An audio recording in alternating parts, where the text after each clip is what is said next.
Olá, está no ar o Jornal Terra Viva, segunda edição. Veja o que é destaque no agronegócio no Brasil e no mundo a partir de agora. Frio chega com força e no fim de semana, mais de 100 cidades do Brasil tiveram temperaturas iguais ou abaixo dos 3 graus. Pelo menos 46 municípios registraram temperaturas negativas, inclusive com neve e geada. No sul de Minas Gerais, lavouras inteiras de café ficaram cobertas de gelo. No Paraná, trigo e hortaliças foram as culturas mais afetadas. Frio que prejudica algumas culturas beneficia a produção de frutas como maçã e uva. No sul do país, baixas temperaturas ajudam a aumentar a produtividade. Ministério da Agricultura proíbe venda de azeite de oliva de 6 marcas brasileiras após a descoberta de fraudes. Na entrevista da semana, a diretora de Desenvolvimento de Mercado Internacional na Bolsa de Chicago, Roberta Páfaro, fala sobre os reflexos da guerra comercial nas negociações em bolsa e o nível de confiança dos produtores rurais norte-americanos com o governo de Donald Trump. E ainda, relatório feito por grupo de trabalho da FUNAI mostra sucateamento de 9 aeronaves que deveriam ser utilizadas para atender a população indígena.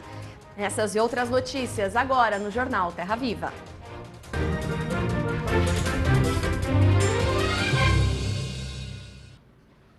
E como prometido, o frio chegou com grande intensidade. No final de semana, mais de 100 cidades do Brasil tiveram temperaturas iguais ou abaixo dos 3 graus no último domingo. E 46 municípios registraram temperaturas negativas, com neve e geadas. No sul de Minas Gerais, lavouras inteiras de café ficaram cobertas de gelo. Em uma safra com a bienalidade negativa, a situação é preocupante para o cafeicultor mineiro. Olhando assim, parece até uma imagem bonita de inverno, mas os prejuízos para o produtor são enormes e podem se estender até a próxima safra. Neste vídeo, feito pelo cafeicultor Kleber Silva, no município de Nova Resende, no sul mineiro, podemos ver que o gelo cobriu boa parte do solo e congelou as folhas desta lavoura com cerca de 10 mil pés, formada há apenas um ano. Café esqueletado, um ano de esqueletamento. Olha o estado que ficou. Chão. A cena se repetiu em várias outras propriedades e, em alguns casos, lavouras inteiras foram comprometidas. Ó, já que tá quebrando, ó.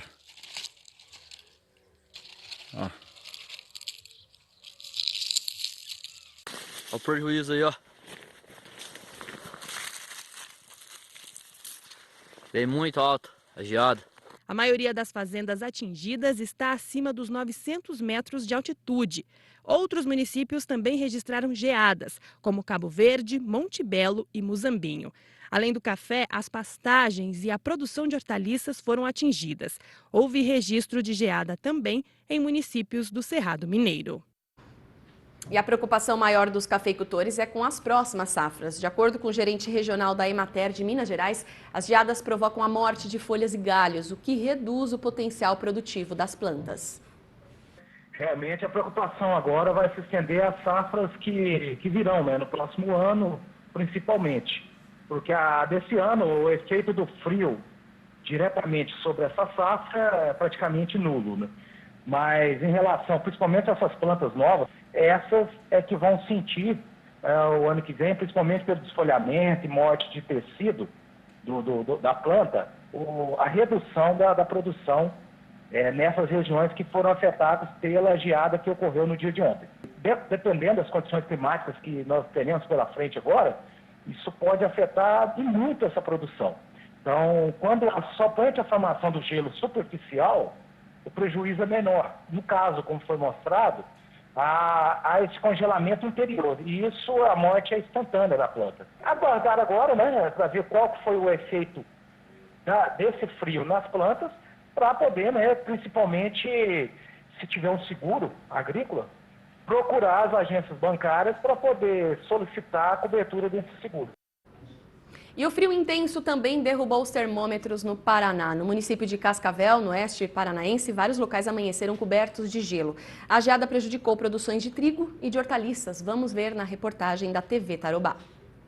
Por volta das 6 da manhã, o termômetro da rua indicava 0 grau. Os carros que passaram a madrugada a céu aberto amanheceram com vidros congelados. Mas foi no interior que a geada realmente ficou visível. Lavouras e pastagens ficaram branquinhas. A geada se espalhou por tudo o que estivesse no tempo. No detalhe, dava para ver os cristais de gelo que se formaram. A umidade que saía do açude criava uma névoa. Apesar da beleza, a geada também causou estragos. Nas lavouras de trigo, as plantas congelaram.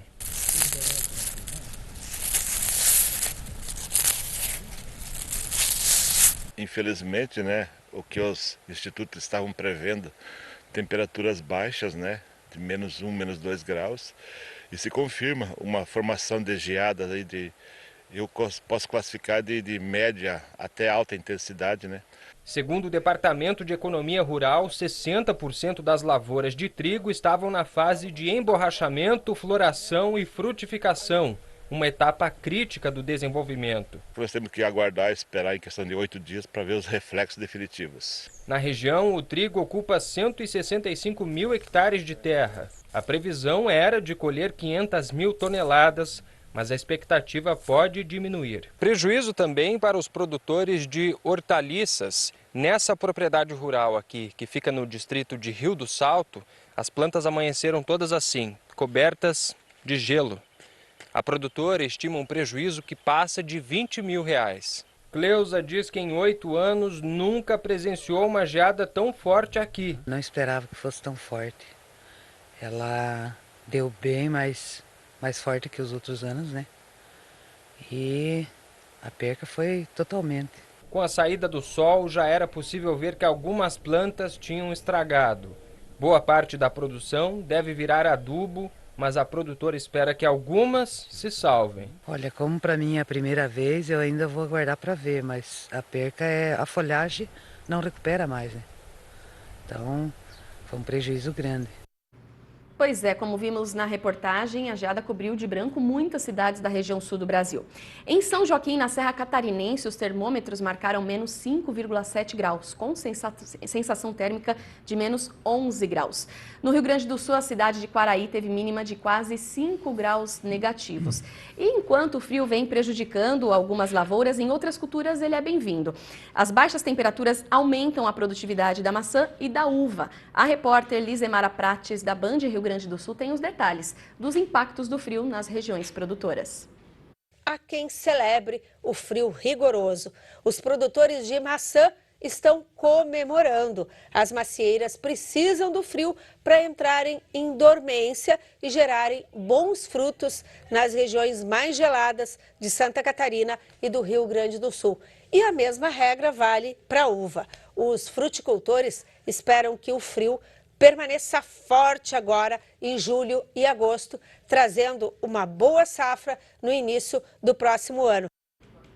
Vamos ao Agritendências de hoje com Silmar Cesar Miller.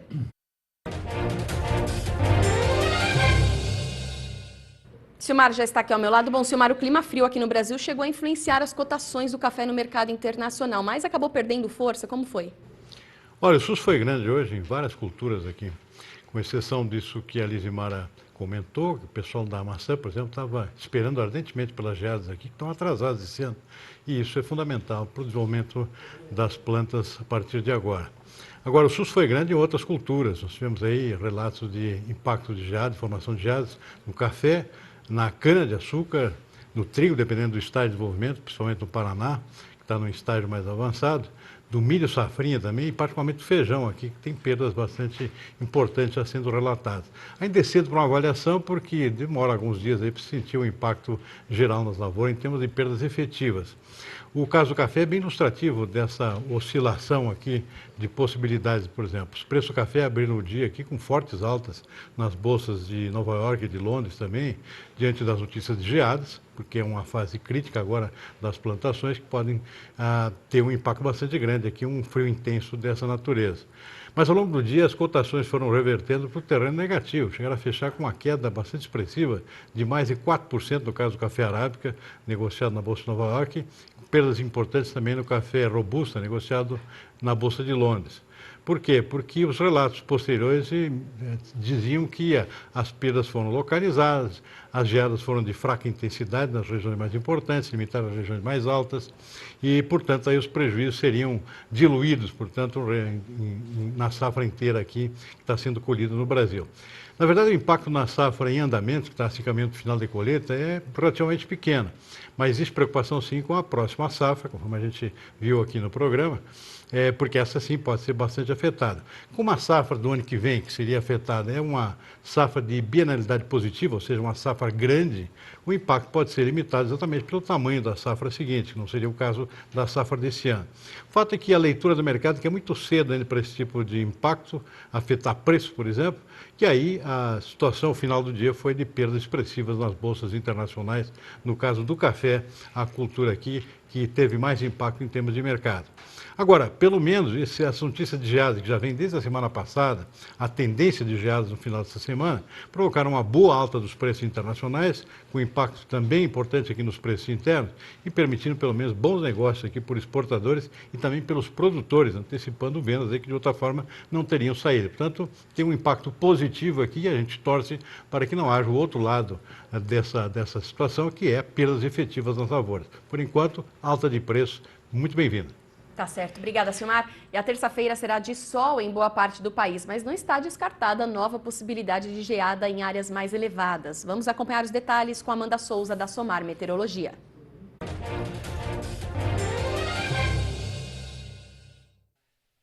A semana começou com a atuação de uma massa de ar seco em praticamente todo o Brasil, que inibe a formação das instabilidades. No sul, a terça-feira será de tempo firme. O sol aparece entre poucas nuvens nos 3 estados da região. Essa massa de ar seco deixa o tempo firme também em boa parte aqui do Brasil central. Pancadas de chuva somente em áreas da região norte, também de forma pontual no litoral do Nordeste. Essa chuva é por conta das instabilidades tropicais e também dos ventos úmidos que sopram do mar contra a costa. Agora, o que vale ressaltar é que este início de semana já tem uma diminuição daquele frio intenso que derrubou as temperaturas no centro-sul neste último final de semana. Na manhã de terça-feira, temperaturas mínimas entre 3 e 5 graus somente em áreas da região sul do Brasil. Ainda não se descarta a ocorrência de geada, mesmo que de forma pontual, somente em áreas mais elevadas. Agora, em grande parte das áreas produtoras, esse risco de geada já diminui de forma bastante significativa. No período da tarde, a temperatura ainda segue elevada em áreas mais ao norte do Brasil. Aos poucos, a temperatura máxima também sobe em áreas do sul, do sudeste, mesmo que de forma gradativa. No decorrer dos próximos dias, poucas mudanças no tempo. Ainda tem sol em grande parte do Brasil e chuva somente em áreas mais ao norte, também no nordeste, acumulados que devem variar entre 10 e 40 milímetros.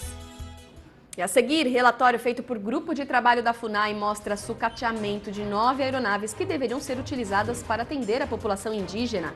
E ainda, o Ministério da Agricultura proíbe venda de azeite de oliva de 6 marcas brasileiras após a descoberta de fraudes. Em instantes, no Jornal Terra Viva. Em queda de 0,3% a R$ 3,81. O Ibovespa alta de 0,4%, renovando as máximas 104.530 pontos. A cotação da soja na Bolsa de Chicago subiu 0,3% a $8,79 o bushel. Um relatório feito por um grupo de trabalho da Fundação Nacional do Índio mostra o sucateamento de 9 aeronaves que pertencem ou são de responsabilidade da FUNAI. Os aviões estão abandonados em cidades de Goiás, Rio de Janeiro, Pará e no Distrito Federal. As aeronaves teriam sido adquiridas para atender a população indígena em regiões mais afastadas. Nesta segunda-feira, o presidente Jair Bolsonaro compartilhou um vídeo feito em um hangar com as aeronaves e afirmou que a FUNAI, como regra, cuidava de tudo menos do índio. De acordo com o relatório, 3 aeronaves estão recuperáveis, 5 inoperantes e 1 acidentada. Falta de peças e instrumentos, corrosão da estrutura, danos na pintura e até risco para incêndios são os principais problemas relatados. A ministra da Mulher, da Família e dos Direitos Humanos, Damares Alves, acompanhou a vistoria. Em uma rede social, a dirigente da pasta publicou um vídeo criticando a situação. Uma aeronave dessa com capacidade de 12 pessoas, abandonada aqui desde 2013 pela FUNAI. Uma aeronave que estava sendo destinada à saúde indígena. Quantos índios morreram picados de cobra porque não tinha uma aeronave dessa próximo da aldeia para levá-la ao hospital? No mesmo vídeo, o presidente interino da FUNAI, Fernando Melo, afirma que as responsabilidades devem ser apuradas. Nos próximos dias, a FUNAI vai divulgar um edital com a abertura de um certame, uma espécie de leilão para desfazer de 7 aeronaves que estão em nome do órgão sem funcionamento desde 2011. E ainda na política, uma pesquisa do Datafolha indica estabilidade na aprovação do governo de Jair Bolsonaro. Em abril, 32% dos entrevistados consideravam o trabalho do presidente ótimo ou bom. A taxa subiu para 33% agora. O índice de brasileiros que classificam o governo regular caiu de 33% para 31%. A avaliação da administração de Jair Bolsonaro como ruim ou péssima foi de 30% em abril para 33% em julho. A pesquisa ouviu 2.870 pessoas e foi realizada entre os dias 4 e 5 de julho, em 130 cidades. A margem de erro é de 2 pontos percentuais para mais ou para menos. E o Ministério da Agricultura proibiu a venda de azeite de oliva de 6 marcas brasileiras após a descoberta de fraudes. De acordo com o Ministério da Agricultura, a proibição é resultado de uma operação que descobriu uma fábrica clandestina de azeites falsificados, com mistura de óleos, sem a presença de azeite de oliva. A fiscalização do mapa encontrou produtos fraudados das marcas Oliveira do Conde, Quinta Lusitana, Quinta Douro, Évora, Costaneira e Olivais do Porto, em 8 estados, de Alagoas até Santa Catarina, em redes de atacado, atacarejo e pequenos mercados. E a seguir, na entrevista da semana, a diretora de Desenvolvimento de Mercado Internacional na Bolsa de Chicago, Roberta Páffaro, fala sobre os reflexos da guerra comercial nas negociações em bolsa e sobre o nível de confiança dos produtores rurais norte-americanos com o governo de Donald Trump. Daqui a pouco, no Jornal Terra Viva. A cotação da arroba do boi no mercado físico fechou em alta de 0,3% no Triângulo Mineiro. A cotação do milho negociado na Bolsa de Chicago subiu 0,2% a $4,39 o bushel. Na Bolsa de Valores AB3, estabilidade. Vamos agora à entrevista da semana. E a entrevistada de hoje é Roberta Páffaro, diretora de Desenvolvimento de Mercado Internacional na Semia Group, a Bolsa de Chicago. A Roberta cursa MBA em Agronegócio na Exalc USP, também é jornalista, colunista do blog Missão Mulheres do Agro e coautora do livro Pioneiros sobre Mulheres do Agronegócio, que será lançado em outubro durante o Congresso Nacional das Mulheres do Agronegócio. Seja muito bem-vinda, Roberta, mais uma vez ao Jornal Terra Viva. Muito obrigada, Lilian. Obrigada pelo convite, obrigada, Terra Viva. Um prazer estar aqui contigo. Muito bem. Bom, nosso assunto principal hoje é a questão internacional, mercado futuro, guerra comercial, envolvendo Estados Unidos e China. De que forma essa guerra comercial vem afetando o seu dia a dia? Essa guerra comercial é um desafio para todos. Então, eu creio que não só essa guerra comercial, mas tantos outros fatores, como quando a gente conversa da febre suína na China, e a gente começa a conversar do clima nos Estados Unidos, são tantos outros fatores que trazem incerteza para o mercado. Então, é um momento de incerteza geral, não se sabe o que vem depois, é um momento delicado em que o mercado reage. E como reage? Com volatilidade. Exatamente. E essa volatilidade não tem uma maneira de se controlar, então é necessário fazer o gerenciamento de risco de preço. E desde que começou essa guerra comercial, as taxações, você analisou também um movimento muito grande na questão dos contratos, né? Você ali, como diretora de mercado, você analisa também várias questões envolvendo o fluxo na bolsa, né? E aí tem até um gráfico, inclusive, que mostra isso, né? O quanto que os contratos de soja foram negociados naquele primeiro dia de taxações. Sim, exatamente. Quando a gente teve a guerra comercial anunciada no ano passado, o Trump, na verdade, ele anunciou essa guerra, que ele ia fazer a cobrança das taxas. Na sequência, a China, como retaliação, no dia 4 de abril, disse que faria, então, essa cobrança também, incluindo os produtos agrícolas e a soja. Consequentemente, tivemos um pico de negociação de quase 800 mil contratos negociados em um dia, de contratos futuros de soja. Isso significa quase a total produção de soja em números, se a gente for pensar em números, são 108 milhões de contratos, o equivalente, cada contrato são 136 toneladas, se a gente multiplicar aí por quase 800 mil contratos negociados em um dia, seria o equivalente a quase a produção inteira de soja do Brasil. E aí você me fala, Roberta, mas quem está negociando? É o mundo. A Bolsa, o CME Group, é onde o mundo vai para fazer esse gerenciamento de risco de preço.